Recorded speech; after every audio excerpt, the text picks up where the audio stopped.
Bien, iniciemos. Bien, vamos a hablar hoy día de biomecánica de la ventilación y control de la respiración y vamos a tratar de aplicar las básicas a la clínica y vamos a comenzar para ello hablando de lo que es la biomecánica de la respiración propiamente dicha, ¿no? Entonces, vamos a dividir toda la parte de biomecánica en lo que es vía aérea superior, vía aérea inferior, músculos principales de la respiración, músculos accesorios y vamos a terminar hablando del centro respiratorio, que son 4 núcleos. A medida que vamos a ir avanzando, vamos a ir desarrollando preguntas, ¿sí? Entonces voy a quedar atenta al chat para que puedan ustedes responder.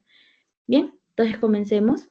La vía aérea superior es la parte que está por encima de lo que es la bifurcación de la tráquea. Se compone principalmente de la cavidad nasal, la cavidad oral, la faringe, que es una estructura mixta, la podemos encontrar acá. Dependiendo de la función que la función que tiene va a depender mucho de la glotis, ¿no? Entonces, este va a ser una estructura muy importante para poder direccionar ya sea la comida por el esófago o el aire por la tráquea. Vamos a hablar de la faringe, que es una estructura también importante que se compone de 3 partes, la naso, que se encuentra a nivel de la cavidad nasal, la oro, que se encuentra a nivel de la boca, y la laringofaringe, que se encuentra a nivel de la laringe, ¿no? Que es la que finalmente determina el final de la vía aérea superior, cuando inicia la tráquea, cuando inicia la bifurcación de la tráquea. ¿Sí? Entonces, estos son los elementos de la vía aérea superior. Hay que tener en cuenta que la vía aérea superior termina donde inicia la tráquea y ahora hablemos de la tráquea propiamente dicha, que nos da lugar a la vía aérea inferior. La vía aérea inferior es una estructura que se compone cuando comienza de la tráquea, la cual se bifurca en 2 segmentos. Para poder hacer una analogía práctica y ver anatómicamente cómo se relacionan las estructuras, pues hacemos uso de la mano derecha, donde el dedo pulgar representa la parte, el bronquio, la bifurcación derecha de la tráquea, que es un poco más corta y horizontal, y la izquierda, que es un poco más larga y vertical, ¿no? Es importante tener este reparo anatómico, sí, porque a la larga va a explicar muchas de las patologías que están asociadas a patología pulmonar. Bien, habiendo hecho el paréntesis, vamos a hablar ahora sí de los bronquios. Los bronquios pueden ser bronquios principales, que son estos que están señalados, o también llamados bronquios primarios.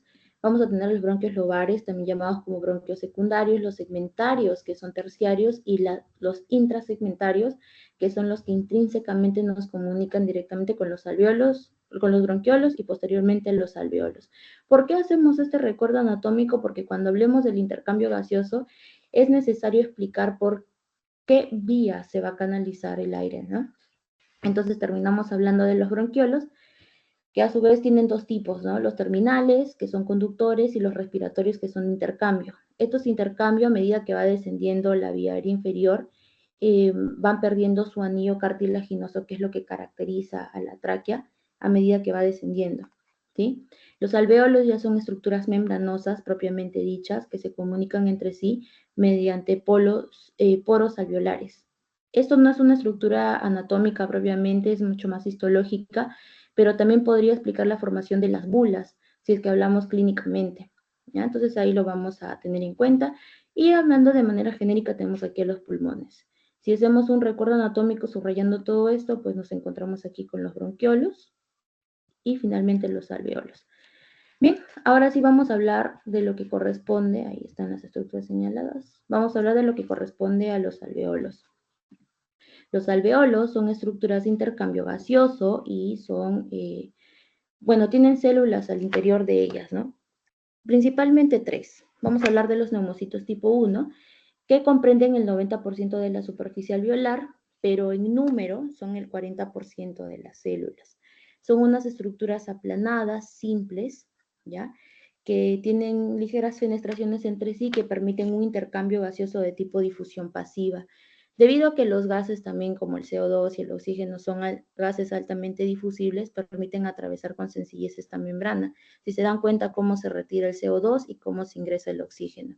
Entonces, para poder entender este mecanismo, hay que entender que los neumocitos tipo 1 son agentes que se encargan de mediar este intercambio. Y este intercambio se da gracias a que hay bastante delgadez en cuanto a su pared, ¿no? Y superficie, que permite comunicarse directamente con los capilares, que los vamos a ver a continuación. Entonces, los neumocitos tipo 1 tienen una función estructural propiamente dicha, a diferencia de los neumocitos tipo 2, que podrían explicar otro tipo de alteraciones, si es que pues se altera todo lo que vamos a mencionar, ¿no? Los neumocitos tipo 2 corresponden el 10% de la superficie alveolar y en número son el 60%, ¿no? El 40% son esto y el 60% lo componen los neumocitos tipo 2. A pesar de que son poquitas en porcentaje, tienen una función muy importante, debido a que estas células son las encargadas de producir el surfactante. Ahora, ¿hay enfermedades por déficit de surfactante? Sí, como son las enfermedades por distrés respiratorio agudo, como sucede en la prematuridad por debajo de las 34 semanas, enfermedad conocida como membrana hialina. Entonces, ya les voy dando dos tipos de patologías que se pueden asociar a todo lo que es solamente recordar un poco de lo que es la anatomía respiratoria, ¿sí? Y finalmente tenemos los macrófagos alveolares, que son exactamente los mismos macrófagos que tenemos en el cuerpo, sencillamente que estas se encargan de poder limpiar la polución, el polvo, los gérmenes que puedan ingresar a lo que es el intercambio gaseoso, ¿no? Se encargan de fagocitarlos y finalmente eliminarlos. Entonces, hasta aquí hemos visto los alveolos, ya nos vamos acercando un poquito más a lo que es el intercambio gaseoso. El intercambio gaseoso es una comunicación entre la membrana de los alveolos y los capilares. Ahora, para entender cómo llegamos a los capilares, hay que entender cuáles son las estructuras vasculares de las cuales se compone el sistema respiratorio. Entonces, todo comienza a partir de la arteria pulmonar.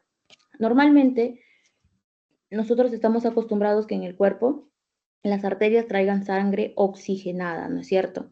Sangre rica en oxígeno que va del ventrículo izquierdo pasa por la válvula aórtica, se va a toda la circulación sistémica, cosa que esto se hace una excepción en el sistema respiratorio. ¿Por qué? Porque la arteria pulmonar se encarga de traer la sangre desoxigenada. ¿Para qué? Para poder sacarla a través de la exhalación y recibir el oxígeno que viene de afuera, ¿no? Entonces, la arteria pulmonar se va haciendo un poco más ramificada y se convierte en arteriolas pulmonares. Las arteriolas pulmonares son estas estructuras que podemos ver acá, aún visibles todavía, ¿sí? A medida que estas se van haciendo más distales, se van haciendo más delgadas, se adelgazan mucho más hasta el punto de formar los capilares. Los capilares son estas estructuras que conectan el sistema venoso con el sistema capilar y finalmente permiten la salida del CO2 y el ingreso del oxígeno mediante un intercambio que se conoce como difusión pasiva. Un intercambio de difusión pasiva es aquel que no hace uso de energía y va a favor de gradiente, ¿no? De donde hay mayor concentración de CO2 hacia afuera y de donde hay mayor concentración de oxígeno hacia adentro, ¿no? Entonces, eso es lo que podemos ver acá, ¿sí? Ahora sí, vamos a la preguntita de pretest. ¿Qué fenómeno permite el intercambio de gases en los alveolos pulmonares? Y tenemos 4 alternativas. Me lanzan una clave, yo le respondo y continuamos con la ponencia. Sí, a ver, vamos al chat. A ver, chicos. A ver, vamos al chat. Ahí los acepto, espérenme. Ya. Les acabo de mencionar, ¿qué fenómeno permite el intercambio de gases en los alveolos pulmonares? Contracción muscular, no, eso es un proceso fisiológico del músculo esquelético. Difusión pasiva, transporte activo, difusión por ósmosis, recordemos que el proceso de ósmosis hace referencia a las partículas de agua. Entonces, ¿de qué estamos haciendo referencia acá? ¿Qué tipo de difusión? Muy bien, Vane, muy bien, Kareli. Ya, hablamos de la difusión pasiva, ¿correcto? Muy bien. Ahora sí, pasemos a los músculos principales de la respiración. También hay una preguntita de pretest de esto, ¿sí? Aquí hacemos alusión al músculo diafragma como músculo principal y, ojo, este músculo es responsable de la respiración, del proceso respiratorio en reposo. Tengan en cuenta eso, en reposo, ¿ya? Porque hay músculos que van a ayudar y van a recibir la denominación de accesorios en contextos de alta demanda metabólica. Cuando hablamos de alta demanda metabólica, cuando haces ejercicio, cuando estás corriendo, cuando huyes, cuando de repente hiperventilas, ¿no? Por una respuesta fisiológica en respuesta a la ansiedad, por ejemplo, que también de alguna manera se vincula con el patrón respiratorio. Entonces, en contexto de alta demanda metabólica, nosotros vamos a utilizar los músculos accesorios. Mientras estemos en reposo, nosotros vamos a utilizar los músculos principales de la respiración, que son 2. El músculo diafragma, principalmente, que es un músculo grande que se encuentra acá, ¿no? El hemidiafragma derecho va a ser un poco más elevado con respecto al izquierdo debido a que acá se va a encontrar el hígado, pero bueno, cerrando ese paréntesis, este es el principal músculo de la respiración, está inervado por el nervio frénico y va a recibir órdenes de los centros respiratorios que vamos a comentar al final. Bien, entonces el diafragma se encarga de comandar los movimientos, o mejor dicho, los procesos de inspiración. En la inspiración aumenta la presión intratorácica y por tanto el diafragma desciende en la inspiración. Y en la expiración disminuye el volumen intratorácico y el diafragma regresa a la normalidad. ¿Sí? Entonces estos movimientos son muy importantes, tenerlos en cuenta, son fáciles de reflejar asimilando nuestra misma respiración, ¿sí? Entonces en inspiración el diafragma baja. ¿Por qué? Porque la caja torácica aumenta de tamaño. Y en expiración el diafragma se eleva, regresa a su sitio normal porque la caja torácica disminuye su tamaño. Bien, ahora hablemos de los músculos intercostales. Los músculos intercostales externos, porque vamos a hablar de los internos también, que tienen un patrón diagonal, ¿sí? Estos se van a encargar de, bueno, utilizan la estabilidad de la columna para poder jalar las costillas hacia arriba y hacia abajo. Disminuyen la presión intratorácica, permitiendo que el aire ingrese a los pulmones, ¿sí? Entonces, la columna también juega un rol importante y los músculos que están dentro de la columna también. Entonces, ahora, dentro de lo que compone este mundo de la estabilidad de la columna van a jugar otros músculos, que ahora sí se conocen como músculos accesorios. Entonces, lo que nos debemos llevar de esta lámina, de este slide, es que estos dos músculos principales de la respiración, llámese diafragma y músculos intercostales externos, se encargan de la respiración en un estado de reposo. Ahora sí, cuando aumenta la demanda metabólica, digamos, estamos corriendo, estamos huyendo, estamos hiperventilando, ahí vamos a utilizar músculos accesorios de la respiración. Y los músculos accesorios a su vez se van a dividir en aquellos que facilitan la inspiración y los que facilitan la expiración. Entonces, para poder facilitar la inspiración necesitamos aperturar la caja torácica, aumentar el volumen tidal y disminuir la presión intratorácica para que pueda aumentar más aire. Y eso se logra ensanchando el tórax. ¿Cómo podemos ensanchar el tórax y cómo los músculos nos pueden ayudar? ¿Qué músculos nos van a ayudar? Sería la pregunta. Comenzamos primero con el esternocleidomastoideo. El esternocleidomastoideo es un músculo que se encuentra, que se origina en el esternón y la clavícula, específicamente en el manubrio, y se va a insertar en el proceso mastoides del cráneo. Acá, ¿no? Entonces aquí tenemos el esternocleidomastoideo, músculo responsable del ensanchamiento de la caja torácica y asiste la inspiración. Inspiración es un proceso por el cual se ingresa aire a los pulmones. Por otro lado, tenemos los músculos escalenos posteriores, porque también tenemos los anteriores. Estos van a nacer en las vértebras cervicales C3 y C4 y se insertan en la segunda costilla. También ayudan a ensanchar la caja torácica. Por lo tanto, participan en el proceso accesorio de la respiración. ¿Específicamente en qué fase? En la fase inspiratoria. Pasamos ahora sí a otro tipo de músculos accesorios de la respiración, específicamente inspiración. Uy, acá no está. Hablamos de bueno, acá teníamos que hablar de los otros músculos escalenos, los medios y los anteriores, ¿ya? Pero téngase en cuenta que también son medios y anteriores aquellos que también median la inspiración asistida. Ahora, por si no fuera suficiente, la inspiración no solo es un proceso que se asiste, sino también la expiración. Pero antes de pasar a la expiración, sigamos hablando un poco de la inspiración. Hasta aquí hemos hablado de los músculos anteriores, solo de los que están adelante. Ahora hablemos de los músculos accesorios que están en la parte dorsal.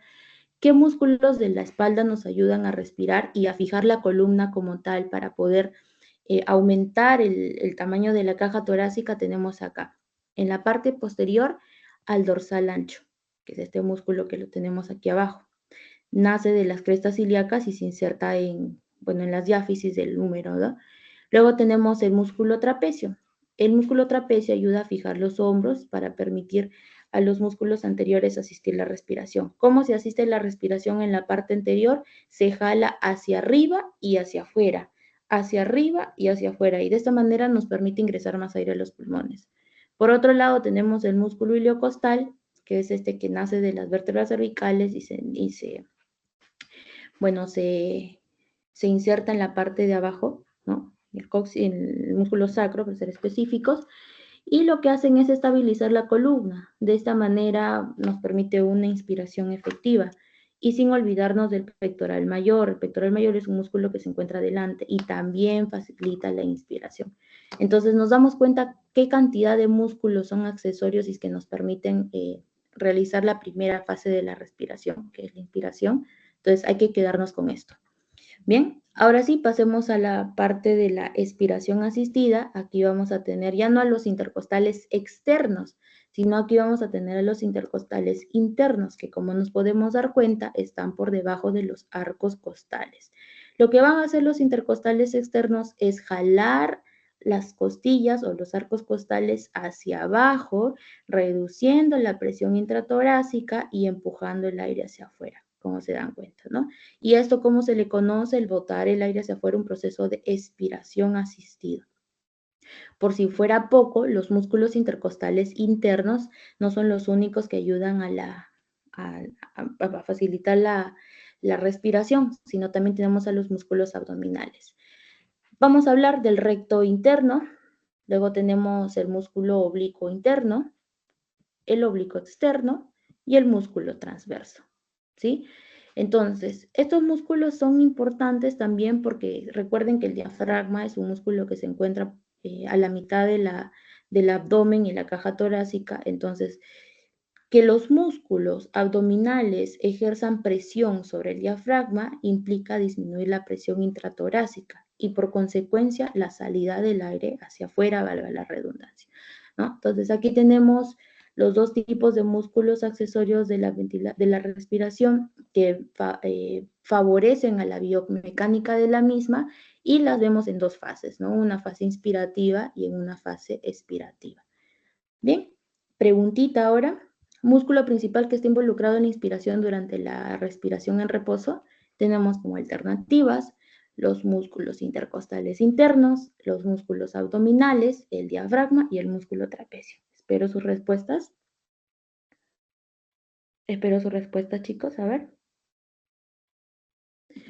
Sí, si no lo saben. Muy bien, Carelis. Ya, entonces vamos a descartar alternativas. Recuerden que tenemos dos tipos de fases en la respiración, ¿no? La fase que es de tipo inspiratoria y la expiratoria. Ahora tenemos, a su vez, estas dos fases se pueden agrupar en dos grupos, para la redundancia, ¿no? En un grupo que es una respiración en reposo y una que se encuentra en condiciones de alta demanda metabólica. En condiciones de reposo, nosotros utilizamos el diafragma y los intercostales externos. Y en condiciones de alta demanda metabólica, utilizamos todo lo que comprende el esternocleidomastoideo, los intercostales internos, los abdominales, el trapecio, el dorsal. Entonces, si vamos descartando uno por uno, los intercostales internos ayudan a la inspiración en contextos de, bueno, esto también es un músculo en reposo, solo que cuando nos encontramos con los dos en las mismas alternativas, vamos más por el diafragma. Los músculos abdominales ayudan a la expiración en contextos de músculo accesorio y el músculo trapecio también es un músculo que favorece la fase inspiratoria, ¿ya? Pero es un músculo accesorio, no es un músculo principal. Por tanto, aquí es el diafragma. Bien, sigamos. Hablemos ahora sí fisiológicamente, ¿no? Del centro respiratorio. Ahora, aquí hay que detenernos un poquito, vamos a hablar un poco más tranquilos, un poco ya que hemos hablado de la parte anatómica, hemos pasado por la parte de la ventilación. Ya sabemos qué es la ventilación. La ventilación es el proceso que se divide en dos fases, una inspiración y una expiración. Luego hablamos del proceso de difusión, que es un proceso de difusión pasiva mediado por los capilares y los neumocitos de tipo 1, en los cuales las arterias pulmonares traen el CO2 recogido por los desechos metabólicos del cuerpo y se ingresa oxígeno recibido a través de la membrana de los alveolos. Posterior a ello se da la circulación, el transporte de oxígeno a los tejidos. Ahora sí, ¿Qué nos permite regular la respiración? Al igual que el corazón, que tiene un marcapaso, lo que se propuso buscar desde hace mucho tiempo es si es que la respiración también tiene un marcapaso. Hay un centro respiratorio, o mejor dicho, hay un centro específico que nos ayuda a regular estos dos procesos. Hay algo que inhiba, hay algo que aumente, que es lo que hace que nunca dejemos de respirar. Y si dejamos de respirar, ¿por qué sucede esto? Entonces, esto se explica con el centro respiratorio, ¿ya? Ahora, el centro respiratorio maneja un sistema, se explica bajo un sistema de computador. ¿Eso qué quiere decir? Que vamos a tener entradas y vamos a tener salidas. Entradas en términos de señales y salidas en términos de efectores. Las entradas, es decir, el hecho de que nosotros demos una señal al centro respiratorio para que pueda aumentar la respiración o pueda disminuirla, está determinada por quimiorreceptores. ¿Ya? Estos quimiorreceptores sensan ya sea niveles de oxígeno, niveles de CO2, mandan un control central, ya vamos a hablar de qué núcleos estamos hablando y hacemos referencia aquí como control central, y luego el control central emite una señal a través del nervio frénico y se va al músculo efector. ¿Cuáles son los músculos efectores principales? Hablamos del diafragma, ¿no? Entonces el músculo efector, llámese diafragma, es el que va a ejercer esta función de la ventilación. Ahora, todo este ciclo se va a concretar aquí. Cuando hablemos de la corteza cerebral, específicamente vamos a hablar del tronco encefálico. El tronco encefálico está dividido en tres partes y estas tres partes van a cobrar un rol importante cuando hablemos de los núcleos. Hablamos del mesencéfalo, hablamos del puente o protuberancia, hablamos de la médula oblongada o también conocida como bulbo raquídeo. Esos son componentes que forman parte del tronco encefálico. Y el tronco encefálico es el centro respiratorio que se encarga de el patrón inspiratorio y expiratorio. Se compone de 4 núcleos. Estos núcleos van a encargarse de regular la fase inspiratoria e inspiratoria, haciendo referencia específicamente al grupo dorsal, que es un grupo inspiratorio, al grupo ventral, que es un grupo expiratorio, al centro neumotáxico y al centro apnéustico. Vamos a explicarlo en el siguiente slide, pero quiero que se entienda, ¿no? Que ellos son los que van a recibir la señal acá. ¿De quiénes van a recibir la señal? Van a recibir la señal de los quimiorreceptores. Los quimiorreceptores que se encuentran en los senos carotídeos específicamente, vamos a hablar de los periféricos, ¿no? Ellos se van a encargar de sensar químicamente los niveles de CO2, los niveles de oxígeno. Si hay un aumento de CO2, se aumenta el patrón ventilatorio. De la misma manera, los quimiorreceptores de tipo centrales y detectan cambios en el pH, en la circulación, también van a mandar una señal a nivel de este ciclo. También tenemos los receptores pulmonares, aquellos que son de estiramiento, de irritación, yuxtacapilares, que se encuentran en las estructuras ya mencionadas, ¿no? Los de estiramiento van a estar vinculados con la capacidad de los músculos de poder contribuir a la respiración, los de irritación de la misma forma, y los yuxtacapilares son aquellos que se encuentran mediando el proceso de intercambio gaseoso. Bien, ahora sí, hablamos de que estos quimiorreceptores van a emitir una señal al tronco encefálico y el tronco encefálico va a mandar una señal a la médula espinal. La médula espinal, que es parte del sistema nervioso central, va a emitir una rama periférica a través del nervio frénico y se va a inervar al diafragma y a los músculos accesorios. Diafragma si se trata de una respiración en reposo y músculos accesorios en caso se trate de una respiración en contexto de alta demanda metabólica. Bien, entonces todo esto es lo que compone el centro respiratorio. Hablemos ahora específicamente de cada uno de ellos. ¿Sí? Profundicemos un poquito más. Ahora, este es el modelo clásico que se propone para saber cómo se regula el centro respiratorio. Y ojo acá porque viene la siguiente pregunta. ¿Sí? El centro respiratorio de la expiración e inspiración compone de 4 núcleos. 4 núcleos. Vamos a comenzar hablando del grupo respiratorio dorsal, pero sin antes hay que conocer cuáles son, de qué partes estamos hablando acá del tronco encefálico. Todo esto es el tronco encefálico. El tronco encefálico, como ya les he comentado, voy a tratar de dibujar acá y así se puede. Voy a hacer un poco más delgado esto, si es posible. Ya, sí, con esto es suficiente. Ya, miren. Todo esto es el tronco encefálico, ¿sí? Nos queda claro. Ya, ahora, aquí el tronco encefálico estaba compuesto por tres cosas, ¿no? Por tres estructuras. Hablamos de quién? Hablamos del mesencéfalo, que aquí se ha sacado para poder visualizar ¿qué? Las siguientes estructuras. El puente o protuberancia y el bulbo raquídeo o médula oblongada. Entonces, esto es el tronco encefálico. Nos vamos a bajar un poquito. Acá está la médula espinal, ¿ya? Está comunicándose inmediatamente con la primera parte del tronco encefálico, que es el bulbo. Entonces aquí les presento al bulbo. Todo esto es el bulbo, ¿ya? El bulbo del tronco encefálico.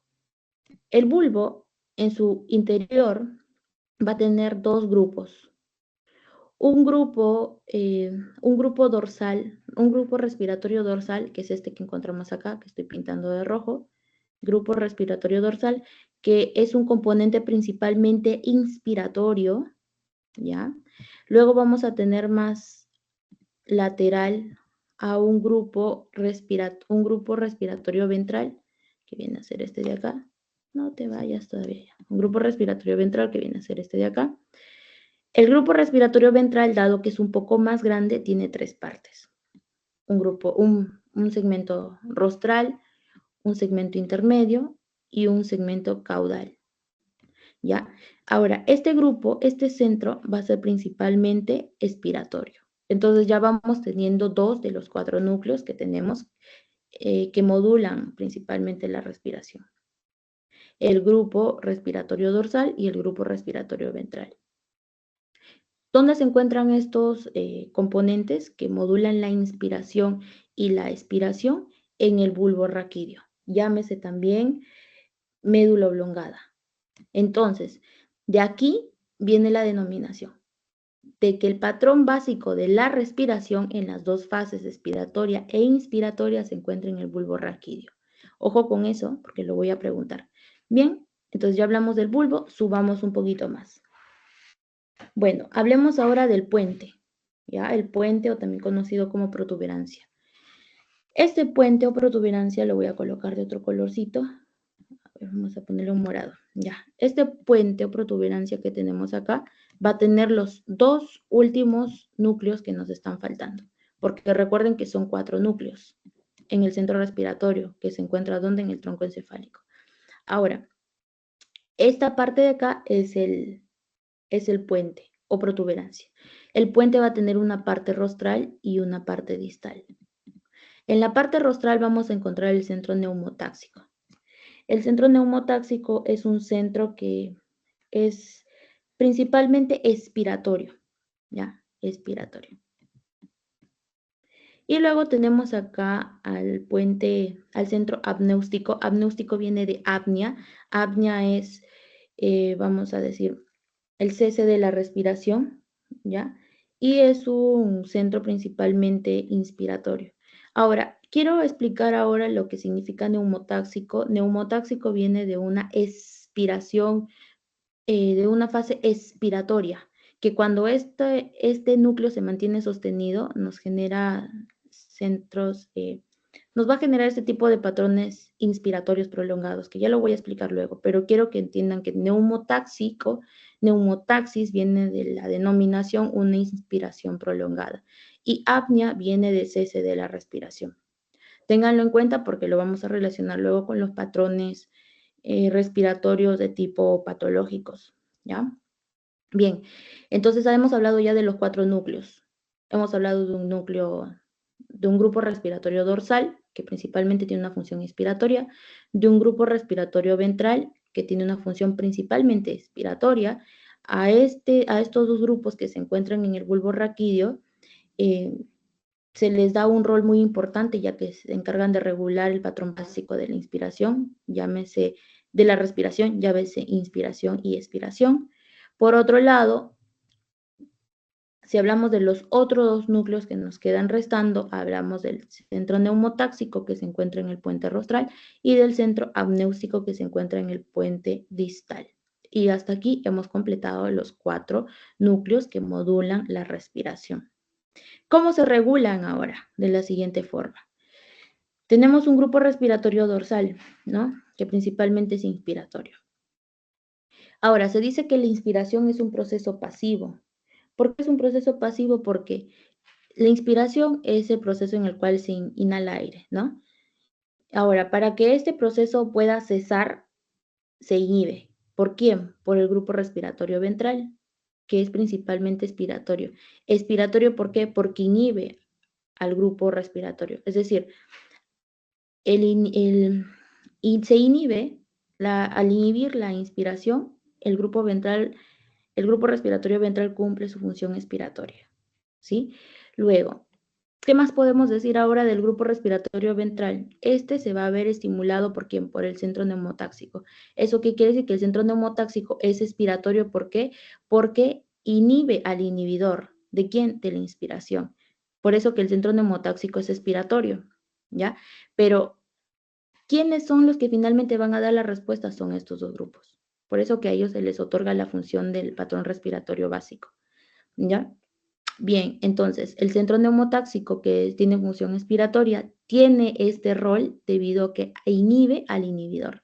No, perdón, estimula al inhibidor, ¿no? Al estimular al inhibidor, pues obviamente se va a dar una fase expiratoria.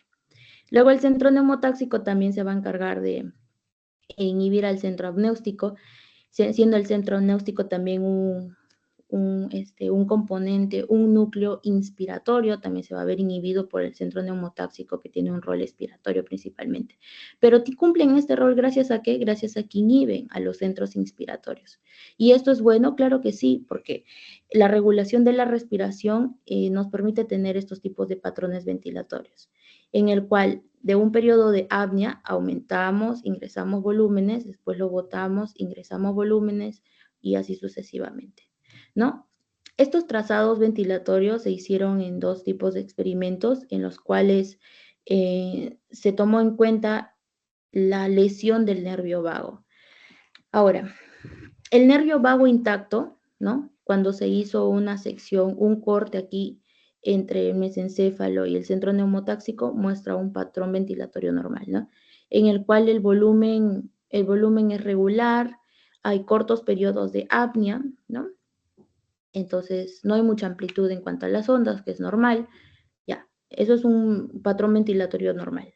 ¿Qué pasa ahora cuando se hizo un corte a nivel entre el centro neumotáxico y el centro apnéustico? Ya, teniendo el vago intacto, pues se conserva el patrón ventilatorio, solo que aumenta la amplitud de las ondas. Cuando se hizo un corte a nivel del centro apnéustico, aumenta un poco la amplitud de las ondas con ciertos periodos de apnea, ¿no? Pero aumenta la velocidad del patrón. Ahora, lo que quiero que se fijen y por la cual estoy explicando esto es esto: la comunicación entre la médula espinal y el bulbo raquídeo. Cuando se hizo un corte a nivel de la médula espinal y el bulbo raquídeo, el patrón respiratorio desapareció completamente.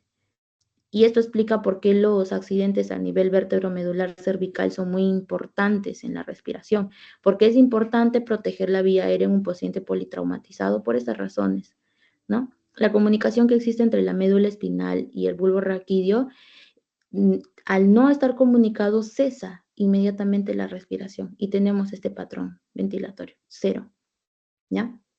Muy bien.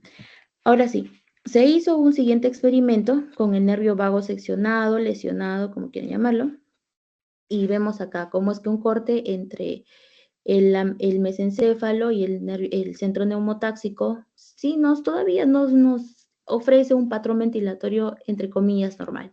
Pero ¿qué pasa cuando se hace un corte a nivel del centro apnéustico, entre el centro apnéustico y el centro neumotáxico?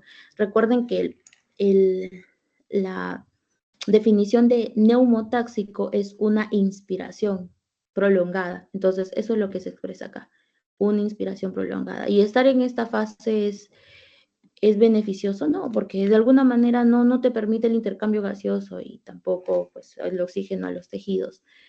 Luego, se hizo un corte con el nervio vago lesionado a nivel del centro apnéustico, entre el centro apnéustico y el bulbo raquídeo, y lo que se encontró es esto: un patrón atáxico, lo que nosotros vamos a conocer como patrón de Biot cuando hablemos ya de los patrones respiratorios patológicos, ¿no? El cual se caracteriza por un patrón de alta amplitud, de máxima velocidad, con grandes espacios de apnea, con grandes periodos o amplios periodos de apnea, ¿no?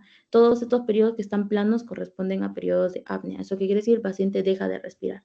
Bueno, y lo que ya se sabe, ¿no? Cuando se cesa la comunicación entre el bulbo raquídeo y la médula espinal, finalmente se tiene un patrón ventilatorio nulo. Entonces, este es el modelo propuesto para explicar los centros regulatorios de la respiración, controlado por 4 núcleos. El núcleo respiratorio dorsal, el grupo respiratorio ventral, el centro apnéustico y el centro neumotáxico, ¿ya? Solo que se acuerden de eso, pues ya han hecho bastante.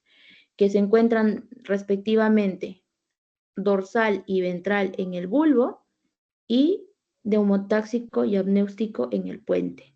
¿Quiénes son los dos principales reguladores del patrón respiratorio? El grupo respiratorio dorsal y el ventral, que se encuentran en el bulbo raquídeo. ¿Sí? Muy bien, ahora sí, vamos a pasar al siguiente slide, ¿ya? Y espero sus participaciones. A ver, aquí. ¿Qué centro respiratorio del cerebro es responsable de generar el ritmo básico de la respiración?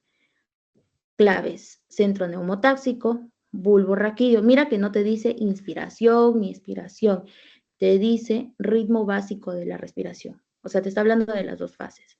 Te dice centro neumotáxico, bulbo raquídeo, hipotálamo, corteza cerebral. A ver, espero las claves. Vamos, chicos. Muy bien, Carelis. Bulbo raquídeo. Ya hablamos de la B. Bien, y bueno, finalmente hablaremos de la regulación química de la respiración. La regulación química de la respiración está determinada por la cantidad de oxígeno y CO2 que existe en el cuerpo. La cantidad de oxígeno va a ser censada al 100% por los quimiorreceptores periféricos, aquellos que lo encontramos en el cuello, ya en el seno glosofaringeo, ya por ahí, por las arterias carotidias, ahí los vamos a encontrar, en la bifurcación de las arterias carotidias. Ahora, el 100% del oxígeno va a ser censado por estos quimiorreceptores periféricos. ¿Periféricos por qué? Porque se encuentran en la superficie. Podemos hacer maniobras nosotros para poder regular los patrones respiratorios, conociendo dónde están los quimiorreceptores. Sí, eso sucede, por ejemplo, en las arritmias donde llámese arritmia, pérdida del ritmo cardíaco normal del corazón, un corazón acelerado. Para hacer que este corazón se calme, se hace un masaje glosofaríngeo, ¿no? Ya, cerramos ese paréntesis y regresamos acá. Los niveles bajos de oxígeno censados por los quimiorreceptores generan una alarma. Ahora, esta alarma, esta señal emitida por los receptores periféricos va a hacer que el cuerpo se genere la siguiente pregunta. ¿Hay oxígeno o no hay oxígeno? Perdón, ¿cómo están los niveles de CO2? ¿Los niveles de CO2 están altos o están bajos? Si estuvieran altos, inmediatamente el paciente hiperventila. ¿Para qué? Para tratar de barrer todo el CO2 que está dentro del cuerpo. Ahora, si la respuesta fuera no, si los niveles de CO2 están bajos, ¿cómo se define bajo? En un análisis de gases arteriales por debajo de 60 milímetros de mercurio. Si estos están bajos, y si la respuesta es bajos, ¿a qué nivel? Por debajo de 60 milímetros de mercurio, pues normal. Se le manda una señal, ya saben, a los centros respiratorios y le dicen, ya, no pasa nada, aquí está todo tranquilo, estamos todo ok. Ahora, si la respuesta fuera sí, si la presión de oxígeno está de oxígeno, está por debajo de 60 milímetros de mercurio, si la respuesta fuera así, se aumenta el patrón ventilatorio, ¿ya? Pero ahora, veamos qué pasa cuando los niveles de CO2 predominan por encima de los de oxígeno. A esto se le llama hipercapnia y a esto se le llama hipoxemia. Entonces, el CO2 va a ser censado al 25% por los quimiorreceptores periféricos y al 75% por los quimiorreceptores centrales.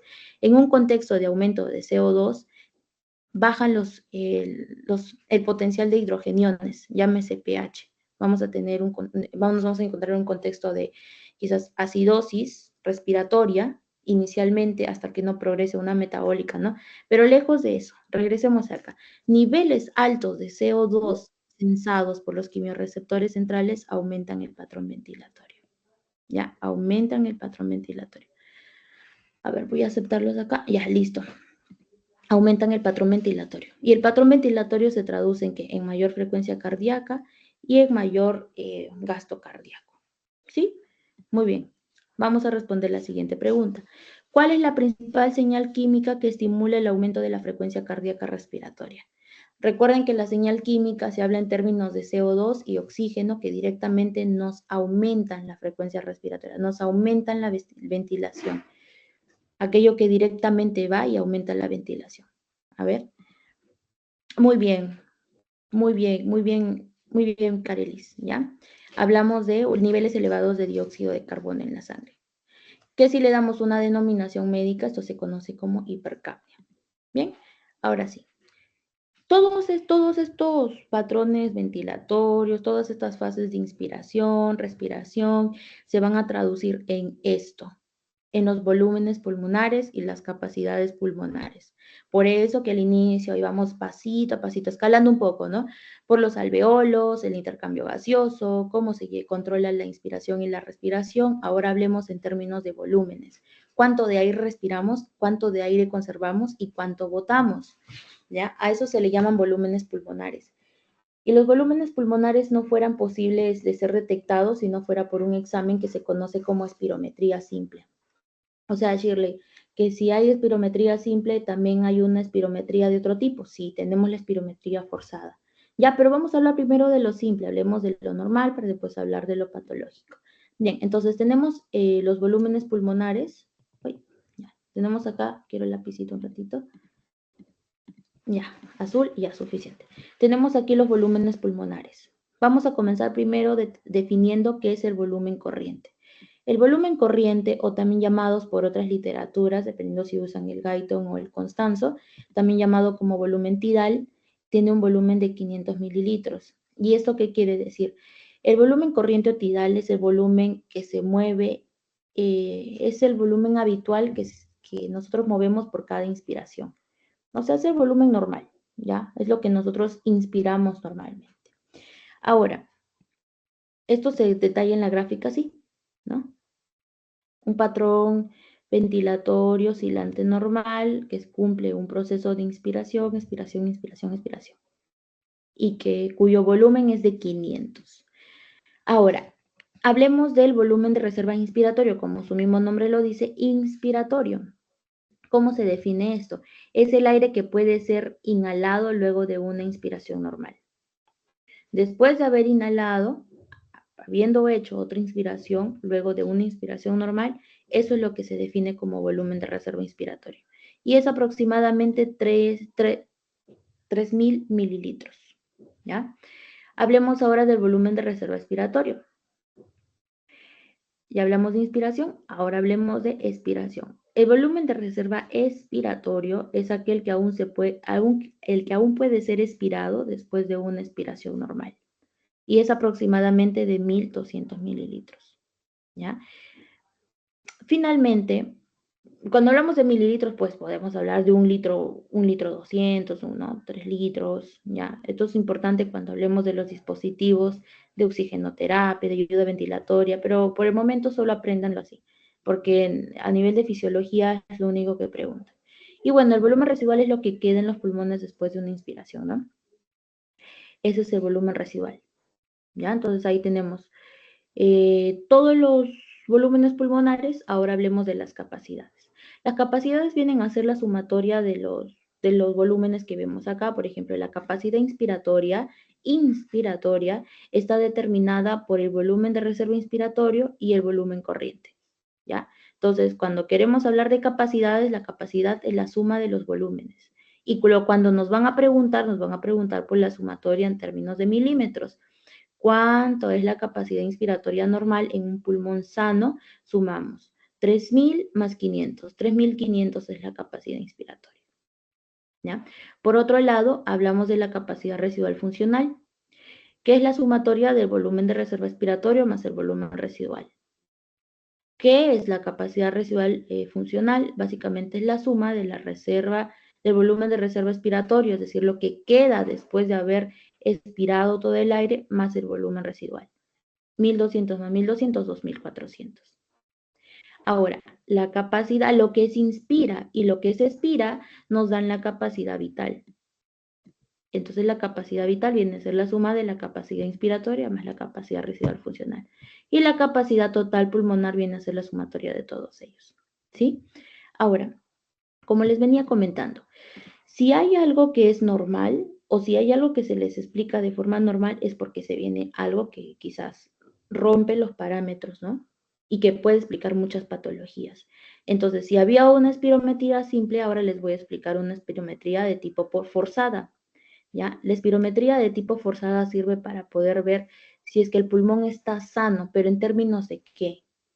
Si el pulmón tiene mucho moco en todas las estructuras que ya hemos visto nosotros, por ejemplo, los alveolos y los bronquiolos y los alveolos, por ejemplo. Vamos a hablar de los bronquiolos terminales, los intrasegmentarios. Digamos que aquí hay mucho moco. O ya ni siquiera pongámosle moquito, pongámosle una reacción inflamatoria, ¿no? Mediada por inmunoglobulinas de tipo E, con alto contenido de eosinofilia. ¿Saben de qué estoy hablando, chicos? Ya eso le vamos a sumar broncoconstricción. A ver si alguien se acuerda por ahí, ya lo ha revisado. Ya, estamos hablando aquí del asma, ¿ya? En contextos en los cuales el aire no puede atravesar, no puede ser inspirado correctamente, vamos a hablar de un patrón de tipo obstructivo. Y eso se va a ver reflejado también aquí, ¿ya? Se va a ver reflejado también aquí. A ver, voy a aceptarlos antes de que se... Ya, listo. Muy bien, eso lo vamos a ver representado aquí. Pero no lo vamos a ver en la espirometría simple, sino lo vamos a ver en la espirometría forzada. Y esto es una espirometría forzada. Una espirometría forzada, como su nombre lo dice, es el volumen máximo que se puede expirar en el primer segundo. Ahora, tú expiras lo que fuiste capaz de inspirar. Y si no puedes inspirar porque, digamos, el aire no puede ingresar a través de los alveolos, ¿qué vas a botar? Y eso es lo que vamos a explicar a través de esa gráfica. Miren, les voy a dibujar acá. Esta grafiquita va a representar lo siguiente. En la fase de las Y, acá en la coordenada de las y acá es X, ¿ya? Vamos a ver, aquí hablamos de la expiración, o sea, el volumen que tú botas, el volumen que tú botas. Aquí hablamos de la inspiración, el volumen que tú recoges del medio. Y acá vamos a hablar del volumen. ¿Cuál es la normalidad de volumen que nosotros inspiramos? Son 6 litros. Es bastante, ¿no? Son 6 litros. Ahora, esta gráfica va a ser representada por una maniobra que tú realices. Ahora, te van a colocar una mascarilla en la boca y te van a decir, inspira todo lo que puedas, ¿no? Antes de que te coloque la mascarilla, inspira todo lo que puedas, inspira todo lo que puedas, y comienzas a recoger el aire. Y eso se va a trazar acá, en esta gráfica, ¿ya? Ahora lo que te van a decir, a la cuenta de 3 yo te voy a decir cuando 1, 2, 3, botas todo el aire con la máxima fuerza que tengas, y a eso se le llama pico expiratorio forzado. Se le agrega el número 1 porque es al primer segundo, ¿ya? Entonces, lo que te van a decir es, ahora, ¿ya tienes el aire adentro? Ya, sí, lo tengo. Ahora bótalo. Con toda la fuerza que te... Y bota. Botas el 75%, botas el 50%, botas el 25% y te quedas en cero. Esto es una espirometría forzada normal. Claramente aquí se van a reflejar todos los volúmenes que ya hemos estudiado en una espirometría normal, ¿no? Aquí está el volumen tidal entre 3 y 4 litros. Tenemos el volumen, la capacidad vital, que viene a ser la suma de todas las capacidades, de la inspiratoria y de la residual. Tenemos, y acá, lo que nos importa, el volumen forzado al primer segundo. Esto es una espirometría normal. ¿Se puede alterar una espirometría forzada? ¿Se puede alterar? Sí, sí se puede alterar. ¿En qué tipo de patologías? Como el asma, por ejemplo. Y aquí les voy a representar las gráficas. Quiero que se den cuenta de estos patrones, ¿ya?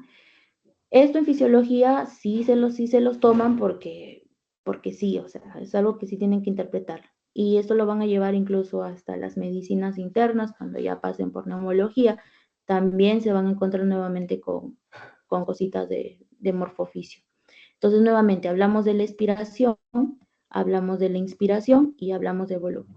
¿Cuánto les dije que era lo normal de volumen? 6 litros. 6 litros es el volumen normal que se inspira, ¿ya? Bien. Entonces, miren lo que va a pasar acá. ¿Qué es lo que pasa en el asma? Ahora, para hablar de la alteración de la espirometría, nosotros tenemos que distinguir dos tipos de patrones. La espirometría, por tanto, me va a distinguir los patrones que son de tipo obstructivos de los que son restrictivos. Y ahora, dentro de los obstructivos, aquellos que son reversibles y aquellos que son irreversibles. ¿A qué hacemos referencia con ello? Los obstructivos es porque el aire no puede ingresar a los alveolos, no puede ingresar al parénquima pulmonar, como ya les iba comentando, ¿no? Ya aquí un par de añitos que ya en fisiología, o sea, ya lo van leyendo. Los procesos como el asma se caracterizan por generar mucha reacción inflamatoria en las vías aéreas. Entonces cierran las vías aéreas. Al momento de ingresar el aire no puede. O si ingresa, porque si logra ingresar, si ingresa, el aire ya no sale. Ingresa, pero el aire ya no puede salir de vuelta. Entonces, ¿qué es lo que pasa con el aire? Se queda acumulado en los alvéolos, ¿ya? Porque recuerden que la inspiración es un proceso como ayuda mucho a los músculos accesorios. Si hablamos de proceso mecánico, es un proceso activo. Inspiramos con fuerza y botamos suave, ¿no? Ya, entonces, al inspirar con fuerza sí logra atravesar esta obstrucción, pero al momento de salir es el problema. Ese es el problema, cuando sale. Entonces se queda atrapado. ¿En qué se traduce esto? En que el paciente retenga el aire en los pulmones y que el tórax se le ponga como un tonel. Ahora, si lo traducimos en la espirometría, podemos ver que este paciente es capaz de inspirar. Mira, acá vamos a hablar del asma aguda. El paciente es capaz de inspirar. Inspira, inspira, inspira. Todo lo que puedas. 6 litros. Llegamos al objetivo. Ahora lo que te voy a pedir es bota el aire a la cuenta de 3, lo máximo que puedas. Bótalo. Entonces, botas. Ni siquiera llegó a los 10, al flujo al flujo de los 10 litros, porque lo que normalmente se debería botar son 10 litros, pero ni siquiera alcanzó la meta. ¿Y esto es por qué? Porque si bien es cierto, puede inspirar el aire porque es un proceso activo, pero no lo puede botar porque tiene las vías aéreas obstruidas. Entonces, este es un patrón obstructivo típico del asma. Asimismo, valoraremos el patrón obstructivo de los enfisemas, que también es un patrón en el cual se obstruye propiamente. Hablaremos por acá de la fibrosis pulmonar, que tiene otro tipo de patrón, ahorita lo explico. La debilidad neuromuscular provocada, por ejemplo, por la toxina botulínica o por la miastenia gravis. La obesidad también es muy importante porque el panículo adiposo, llámese grasa, aplasta los músculos accesorios de la respiración. Entonces el patrón ventilatorio no se logra concluir de manera efectiva. Y bien, hablemos entonces para poder ya consolidar todo esto de la fibrosis pulmonar. La fibrosis pulmonar ha sido una complicación bastante frecuente del COVID-19, por ejemplo, los pacientes que han quedado secuelados, de repente tuvieron un proceso neumónico y lo que hace el músculo después, porque recuerden que los bronquios tienen un componente de endotelio, músculo lisobronquial y después cartílago. Todo ese músculo que se daña se fibrosa, tal cual como lo hace el ejercicio, ¿no? Después de hacer ejercicio, ¿qué es lo que haces? Depositas colágeno entre las fibras musculares. Entonces, lo mismo sucede con los pulmones. Entonces, ese proceso de remodelación genera un patrón de tipo obstructivo también, tal como sucede en el EPOC. Entonces, ahí en el EPOC sí va a haber un problema, tanto en el ingreso como en la salida, ¿no? Como esas vías están tan fibrosadas, vamos a ahora sí asimilar que esto sea el EPOC, ¿sí? Entonces, aquí tenemos fibras de colágeno que corresponden al músculo liso bronquial, que están bastante fibrosadas, ¿no? Están duras, no son flexibles, el aire no puede entrar, tampoco puede salir. Entonces, lo poco del aire que se inspira no logra ni siquiera la mitad del objetivo para botarlo. La poca cantidad del aire que se inspira, que ni siquiera llega a los 6 litros, que es la meta, como entra poco, se bota poco. Entonces, ese es el patrón de la fibrosis pulmonar. Y se interpreta gracias a quién, a la espirometría forzada, que valora los volúmenes y las capacidades pulmonares de quién, de la espirometría normal. ¿Listo? Entonces, vamos a responder una pregunta, ¿ya? ¿Cuál de las siguientes afirmaciones sobre volumen tidal es correcta? ¿Es el volumen de aire residual? Les dije volumen tidal o volumen, ¿qué otro nombre recibía? Volumen Acá, para que se acuerden, volumen corriente o volumen tidal. Ya estamos hablando de esa ondita. Entonces, vamos a leer las afirmaciones. Dice, ¿cuál de las siguientes afirmaciones sobre volumen tidal es correcta? ¿Es el volumen de aire residual en los pulmones después de una expiración? No. Ese es el volumen expiratorio de reserva, ¿no? Es el volumen de aire movilizado durante una respiración normal en reposo. ¿Ya? Parece ser una respuesta más acertada. Es la suma del volumen expiratorio de reserva y el volumen inspiratorio de reserva. Esto ya es una capacidad, ¿no? Porque la suma de volúmenes son capacidades. Es la capacidad máxima de los dos pulmones, ¿no? Nos están preguntando por volumen tidal. ¿Cuál sería la respuesta, chicos? ¿Cuál sería la respuesta? Ya, aquí es la B, ¿ya? Volumen tidal o también llamado como volumen corriente es el volumen movilizado normalmente durante una respiración en reposo, ¿ya? ¿Listo? Y eso ha sido todo por el día de hoy. Si quieren las diapositivas, me las piden, le dicen a Fiorelita o Andrea que están organizando las actividades, me las piden y se las mando. Ya, eso sería todo por el día de hoy, chicos. Muchas gracias por la asistencia y bueno, aquí Carelis que estaba participando. Sí, gracias, chicos. Es todo. Genial, muchas gracias Shirley por tu gran ponencia, creo que ha sido muy didáctico, muy preciso. Chicos, si tienen alguna duda, alguna consulta, no duden en preguntar a Shirley, estará muy dispuesta a preguntarles. Bueno, Shirley, muchas gracias por de verdad tu gran ponencia, espero contar con tu participación en las próximas, estuvo como te comenté muy dinámico, muy activo y nuevamente agradecerte por esta ponencia. Gracias. Gracias, Fío. Cualquier cosita, como saben, pues estamos personalmente yo y la academia para apoyarlas. ¿Sí? Entonces, gracias, Fiore. Me voy retirando y si necesitan la diapositiva, me la solicitas, no hay problema. Ya está bien, muchas gracias. Ya chicos, vamos a tomar el quiz. A ver, un momentito, déjenme para la grabación.